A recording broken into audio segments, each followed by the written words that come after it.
Bonjour et bienvenue à cette nouvelle vidéo qui s'intitule Rappel des fondamentaux.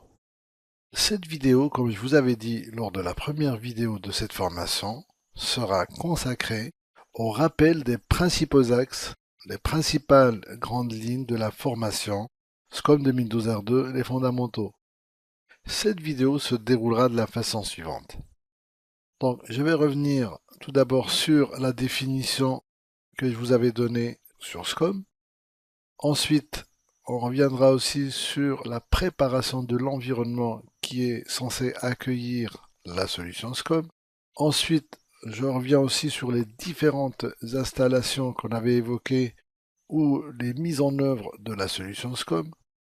Ensuite, on reviendra sur la configuration de la solution SCOM, notamment la configuration initiale.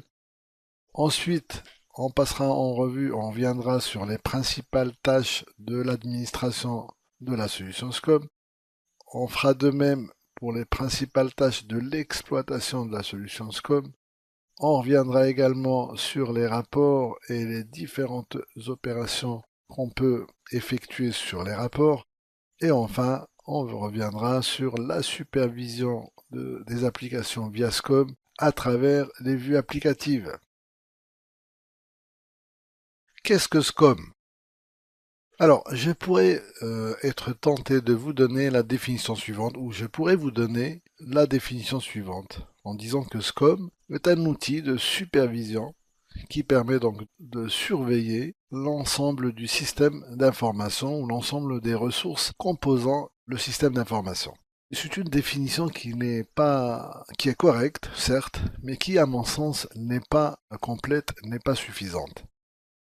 C'est pour cette raison-là que je vous avais donné une définition beaucoup plus large, beaucoup plus complète. Et pour ce faire, j'avais touché un mot sur ITIL, puis sur MOF V4, et enfin sur la famille System Center. Alors ITIL, donc je reviens sur ces définitions succinctes que je vous avais données. Alors en gros, on peut réduire donc la définition d'ITIL à sa plus simple expression en disant que c'est un ensemble de bonnes pratiques avec une approche modulaire pour obtenir de meilleures performances, les meilleures performances possibles dans la gestion du système d'information. Donc ces bonnes pratiques sont censées normalement fournir un cadre pour mieux comprendre les besoins et demandes informatiques du client et donc d'être mieux à même d'y répondre, de se concentrer sur les services dont l'entreprise a besoin, de remettre la priorité sur l'entreprise et non sur la techno, d'améliorer le retour sur investissement, d'éviter la duplication des efforts, d'améliorer l'utilisation des ressources, etc. Donc on peut énumérer un certain nombre de points.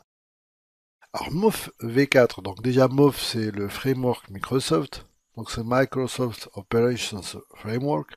La version V4 parce que c'est la dernière version connue. Et qu'est-ce que MOF? MOF est tout simplement une variante d'ITIL.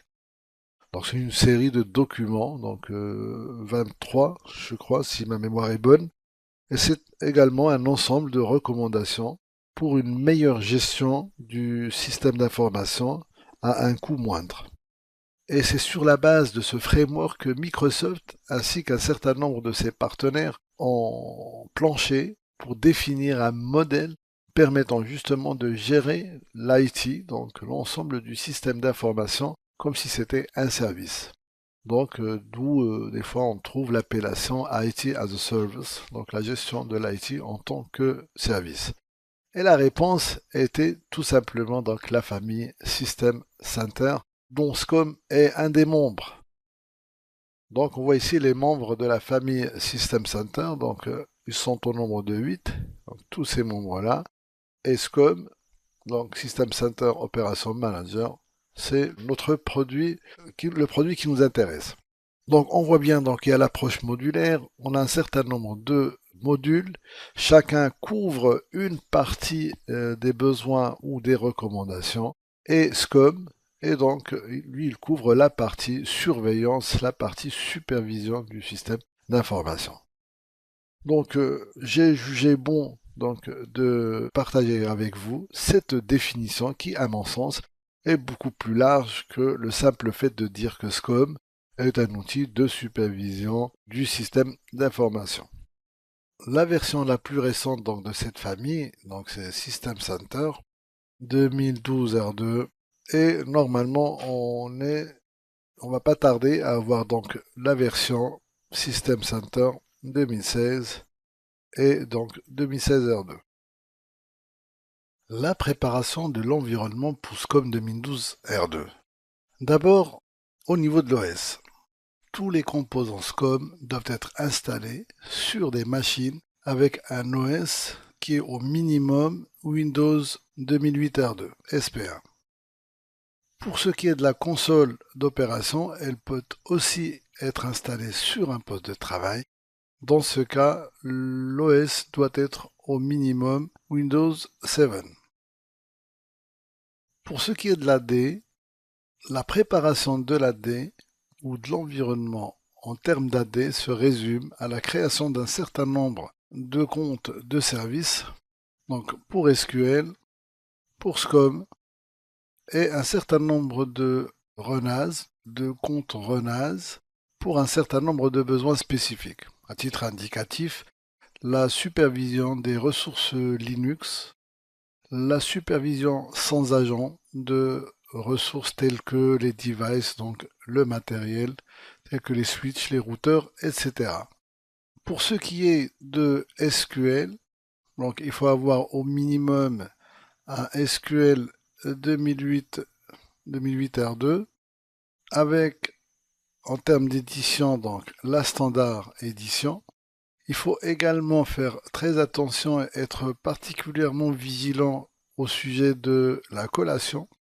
En effet, seules certaines collations sont supportées par SCOM et il faut bien choisir sa collation si l'on ne veut pas être obligé de réinstaller SQL. Pour ce qui est de la PKI, alors avant de parler de la PKI et des certificats, il faut rappeler ce que c'est qu'un domaine de confiance pour SCOM. Les composants, notamment les composants essentiels SCOM, doivent être membres d'un domaine Active Directory. Donc, je prends par exemple le domaine auquel le serveur RMS appartient. Donc, le domaine de confiance, c'est ce domaine-là, plus tous les domaines qui approuvent ce domaine-là. Donc, ça, l'ensemble des domaines approuvant le domaine auquel appartient le serveur RMS s'appelle le domaine de confiance. Maintenant qu'on a précisé ça, il faut savoir que les ressources supervisées par agent sont de deux sortes. Soit elles appartiennent au domaine de confiance, donc j'ai une ressource supervisée par agent, elle est donc à l'intérieur du domaine, auquel cas la communication entre le serveur d'administration, donc le RMS ou un autre MS, et la ressource se fait via le protocole Kerberos. Sinon, la ressource peut se trouver à l'extérieur du domaine de confiance, la ressource qu'on voudrait superviser, toujours par agent. Dans ce cas, on a besoin de monter une autorité de certification, donc une PKI, une autorité de certification technique, pour générer autant de certificats que nécessaire pour justement pouvoir superviser ces ressources-là. Donc cette ressource sera donc supervisée ou communiquera plutôt directement avec un serveur d'administration ou par le biais d'un serveur de passerelle qui lui communiquera directement avec un serveur d'administration. L'installation de la solution SCOM 2012 R2. Alors, de deux choses l'une. Soit l'environnement héberge déjà une solution de supervision via SCOM. Auquel cas, il s'agira donc d'une migration, donc de la solution source à la solution cible qui est donc en SCOM 2012 R2. Sinon, l'autre cas de figure, c'est une installation initiale, une installation from scratch, Et là aussi, on a deux cas de figure. Soit on fait une installation unique, c'est-à-dire que les composants essentiels sont installés sur la même machine. Alors les composants essentiels, donc c'est le RMS et les deux bases de données, donc la base opérationnelle et la data warehouse. Donc ces composants sont installés sur la même machine. Donc cette configuration est très peu fréquente. Elle convient uniquement aux toutes petites structures ou alors dans le cadre d'une installation dans un environnement de test. Le deuxième cas de figure, c'est l'installation distribuée. C'est quand on répartit l'ensemble des composants sur plusieurs machines. Donc les composants nécessaires, comme on vient de dire, donc c'est le RMS, les deux bases de données, donc la base opérationnelle Data Warehouse, et au moins donc la console opération. Les composants optionnels, donc c'est d'autres serveurs d'administration, donc un ou plusieurs serveurs de passerelle, la base de données audit, donc ACS, d'autres consoles d'opération, une ou plusieurs consoles web, console PowerShell, les rapports, etc. La configuration de la solution SCOM. Alors tout d'abord, la configuration initiale. Je rappelle que la configuration initiale est la configuration immédiate, donc qu'on fait immédiatement après l'installation et la finalisation de la solution SCOM.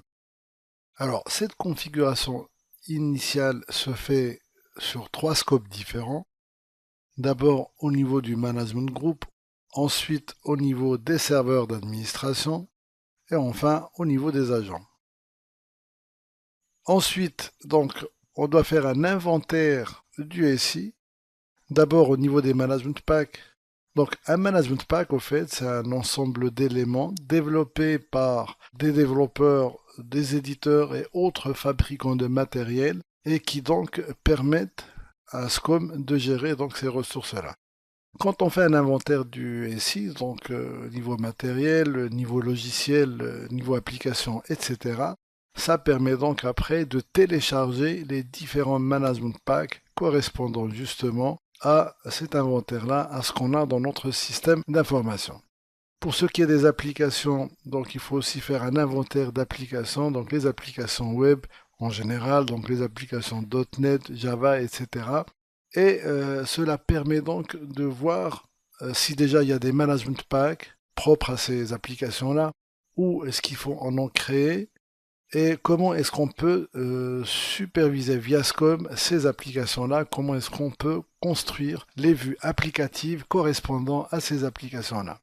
Et enfin, le dernier point, c'est la sécurité. Donc, il faut identifier tous les acteurs, donc toutes les personnes qui vont être amenées à gérer de près ou de loin cette solution-là. Donc, il y a les exploitants, les admins, les architectes, les responsables informatiques ou de services, etc. Donc, il faut mettre les comptes respectifs de toutes ces personnes-là dans des groupes, donc des groupes bien définis.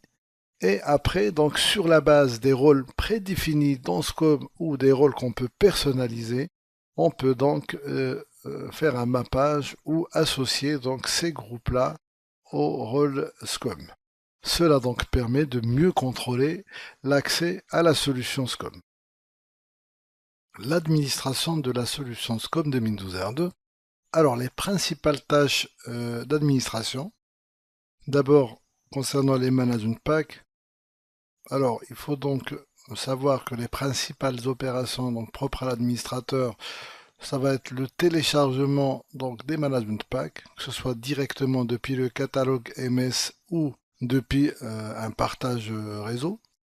Donc, après, on peut avoir besoin d'exporter un management pack et l'importer dans un autre environnement. Donc, import, export. Donc on peut avoir besoin de faire cette opération-là à des fins de validation d'un management pack qui vient d'être fourni par un éditeur ou qui vient d'être développé. On peut aussi avoir besoin de modifier un certain nombre de paramètres propres à un management pack parce qu'ils ne conviennent pas exactement à un besoin. donc par le biais de ce qu'on appelle les overrides ou le remplacement, etc. Pour ce qui est donc des agents, la supervision avec agent donc, consiste donc à installer ou désinstaller des agents, supprimer des agents, mettre à jour des agents, etc.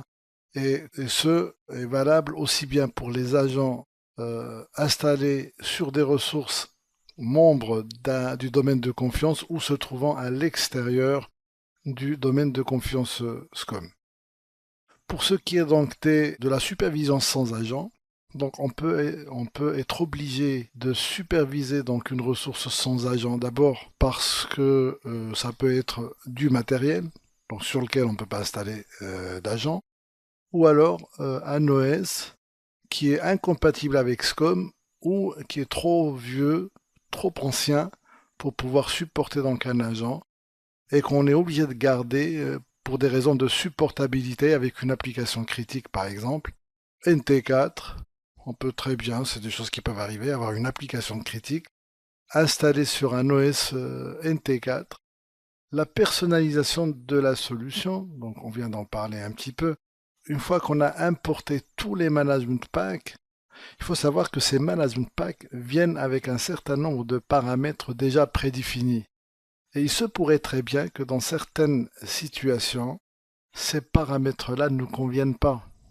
À titre indicatif, on peut très bien, par exemple, avoir une règle, donc de générer une alerte dès que la quantité d'espace libre sur un lecteur de disque est inférieure à 5% de la taille du disque. Donc si j'ai un disque de 2 Tera, 5% ça fait donc 100 mégas, 100 gigas. Il se pourrait très bien qu'il soit très peu judicieux qu'une alerte soit générée juste parce que donc l'espace libre vient de descendre en dessous du seuil de 100 gigas. Ça peut être vraiment une information ou une alerte qui n'a strictement aucun intérêt. La maintenance, on peut déjà avoir la maintenance au niveau de l'agent, c'est-à-dire que si on a une ressource qu'on voudrait démarrer à des fins de maintenance, et pour éviter que le serveur d'administration auquel cet agent est rattaché s'affole et commence à générer des alertes, on met l'agent en maintenance, soit selon une période donc prédéfinie ou de façon indéfinie. Cela permettra donc de remonter l'information au serveur d'administration pour qu'il ne génère pas d'alerte tout au long de cette période de planification ou tant qu'il est en mode maintenance si jamais on n'a pas précisé une période de planification. L'autre aspect de maintenance, ça peut être tout simplement donc des tâches récurrentes, donc quotidiennes, hebdomadaires ou mensuelles qu'on effectue pour donc gérer la solution SCOM. L'exploitation de la solution SCOM 2012 R2. Les principales tâches d'exploitation, donc l'essentiel des tâches d'exploitation peuvent être résumées comme suit. Donc la gestion des alertes, certains aspects de la gestion des agents, la gestion des rapports, certains aspects de la gestion des management packs, etc. Alors pour ce qui est des alertes, la gestion des alertes et les bonnes pratiques associées à cette gestion-là peuvent être résumées en 4 mots. Donc dispatcher, documenter, partager et fermer. Dispatcher, donc ça c'est une opération qui n'est pas toujours possible, mais qui est très très intéressante quand on a une très grande structure et quand on a des équipes qui sont dédiées à certaines parties de l'infra ou des applis. Par exemple, on peut avoir une équipe d'architectes, une équipe d'exploitants propres à l'AD, une équipe d'exploitants propres à Exchange, etc. Donc à ce moment-là, il faut taguer, si je puis dire, donc les alertes, parce que les alertes, quand elles sont générées, elles sont dans un état nouveau, elles sont ouvertes, elles ne sont pas taguées, c'est-à-dire qu'elles sont toutes mélangées.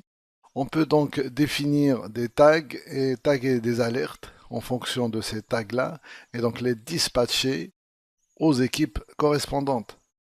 Et ça permet donc de mieux gérer la solution SCOM.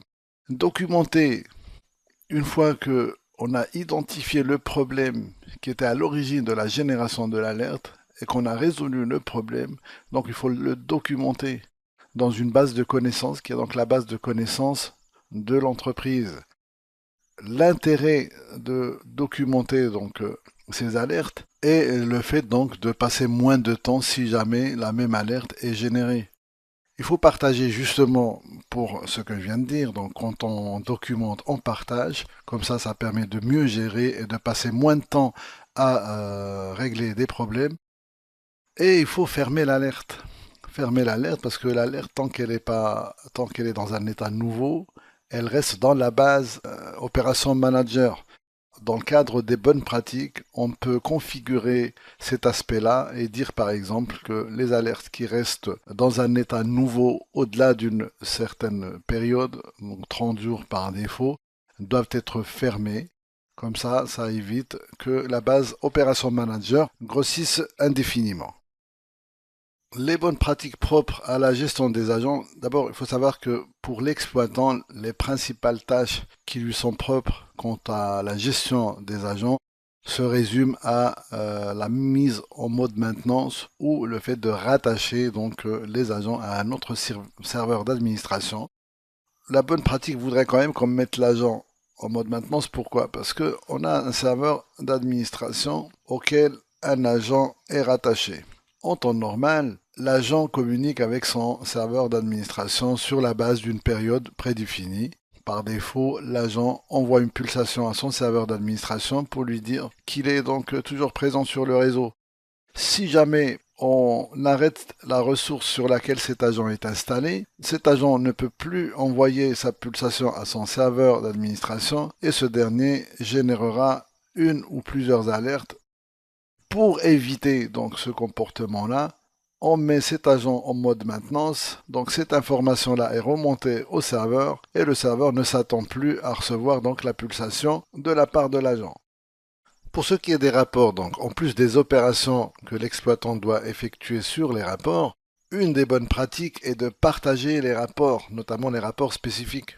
Donc, et la façon de les partager est de les mettre donc dans un management pack. Donc créer un management pack et donc associer ce rapport à ce management pack. Comme ça, il sera accessible à tous les autres exploitants. Au niveau des management packs, donc l'exploitant pourra être amené à effectuer les opérations suivantes sur les management packs. Alors modifier un management pack, tester un management pack et supprimer un management pack.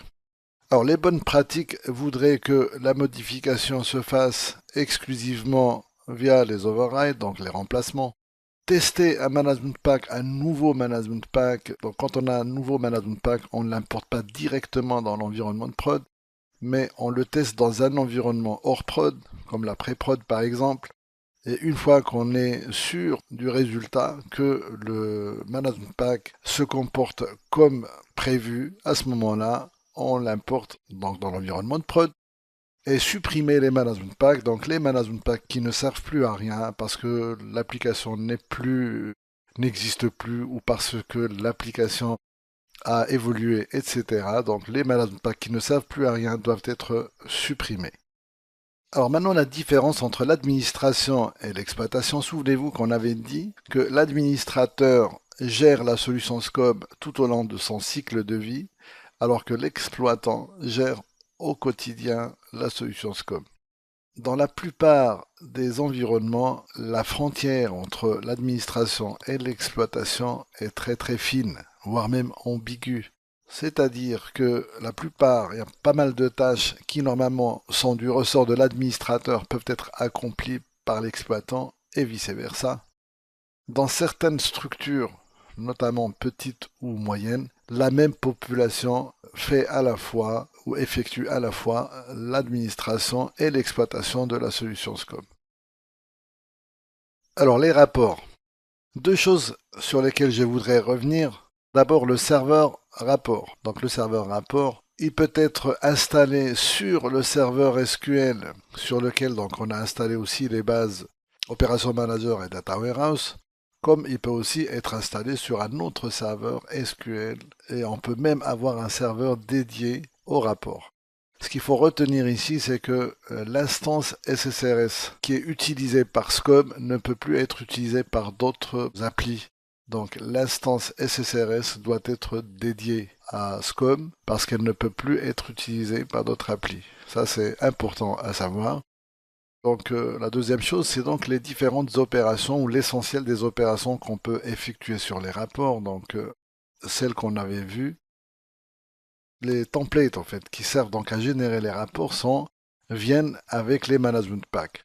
Donc quand on installe SCOM, SCOM importe par défaut un certain nombre de management packs, donc des librairies, qui viennent donc avec un certain nombre de templates, donc de modèles de rapports. Et quand on importe aussi d'autres management packs propres aux applications et à notre infrastructure, ces management packs viennent aussi avec leurs propres rapports. Et donc les opérations qu'on peut faire sur la base de ces rapports-là ou de ces templates-là qui sont importés, donc on peut créer un rapport sur la base d'un template. On peut exécuter à volonté un rapport qu'on a créé, qu'on peut aussi sauvegarder d'ailleurs, si la tâche est récurrente ou si le besoin est récurrent. On peut importer et exporter des rapports entre environnements par exemple. On peut planifier un rapport, donc un rapport qu'on veut exécuter à un horaire bien défini. On peut donc planifier l'exécution d'un rapport, etc. Donc ça, c'est ce qu'on a fait, ce qu'on a vu au sujet des rapports. Et je vous avais dit que lors de cette deuxième formation, qu'on allait donc utiliser Report Builder pour créer et générer des rapports spécifiques sur la base d'autres modèles. Les vues applicatives, alors les applications distribuées, lors du premier volet, donc on avait utilisé SCOM lui-même en tant qu'application distribuée pour donc mettre en évidence la gestion applicative via SCOM et donc là on a construit une vue applicative. Donc une application distribuée, c'est en gros un ensemble de composants distribués sur plusieurs machines, on va dire ça comme ça. J'aime bien donner des exemples en prenant donc Exchange comme exemple justement. On a un utilisateur donc qui a son poste de travail avec Outlook par exemple d'installer dessus. Cet utilisateur normalement donc lui il ouvre sa session en interrogeant un DC donc Active Directory. Après lui il attaque un front-end donc qui est le Client Access Server donc le CAS. Bon, lui derrière, en tâche de fond, il vérifie l'authentification, que l'utilisateur est bien authentifié, qu'il a bien ouvert la session, qu'il a bien une boîte aux lettres, qu'il a bien les droits, etc. Et après, lui, une fois que tout est validé, il attaque donc le serveur Mailbox qui lui héberge la boîte aux lettres de l'utilisateur pour finalement présenter la boîte aux lettres à l'utilisateur. En gros, donc, c'est comme ça que ça se passe. Donc là, c'est Exchange, donc c'est une application qui est distribuée. On vient que là, on a deux serveurs et on a le client qui est sur le poste de travail. Et bien sûr, l'AD qui, lui, est sollicité dans le processus. Toute cette application-là est vue comme un service par SCOM. On peut construire une vue applicative pour refléter donc l'état de santé de cette application.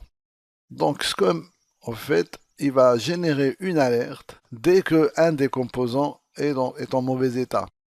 C'est-à-dire que si cette communication ne se fait pas, ou cette communication ne se fait pas, ou cette communication ne se fait pas, il y a une alerte qui va être générée par SCOM pour dire que l'application Exchange est en erreur. Ce comportement, ça on le verra donc dans la vidéo qui est réservée et dédiée à la gestion des applications via SCOM, on verra que ce comportement n'est pas toujours très pertinent, notamment quand on a des composants qui sont en haute disponibilité. Les liens utiles, donc là je vous ai choisi ces liens-là. Un lien, donc c'est un lien Wikipédia qui parle d'utile. Deux autres liens qui parlent de MOF, un lien Wikipédia également, mais un autre lien qui est un lien TechNet qui parle donc du framework donc MOF. Et les deux autres liens, c'est des liens TechNet aussi, un lien System Center qui parle donc de tous les membres de la famille System Center et un lien qui parle plus particulièrement de SCOM et c'est le lien qu'on consulte assez régulièrement maintenant. Alors, ce qu'on a couvert lors de cette vidéo, donc, c'est tout simplement les rappels des fondamentaux, donc des grands axes de la première formation de ce cursus, à savoir donc SCOM 2012 R2, les fondamentaux. Voilà, cette vidéo est maintenant terminée. Je vous remercie de l'avoir suivie et vous dis à très bientôt pour une prochaine vidéo.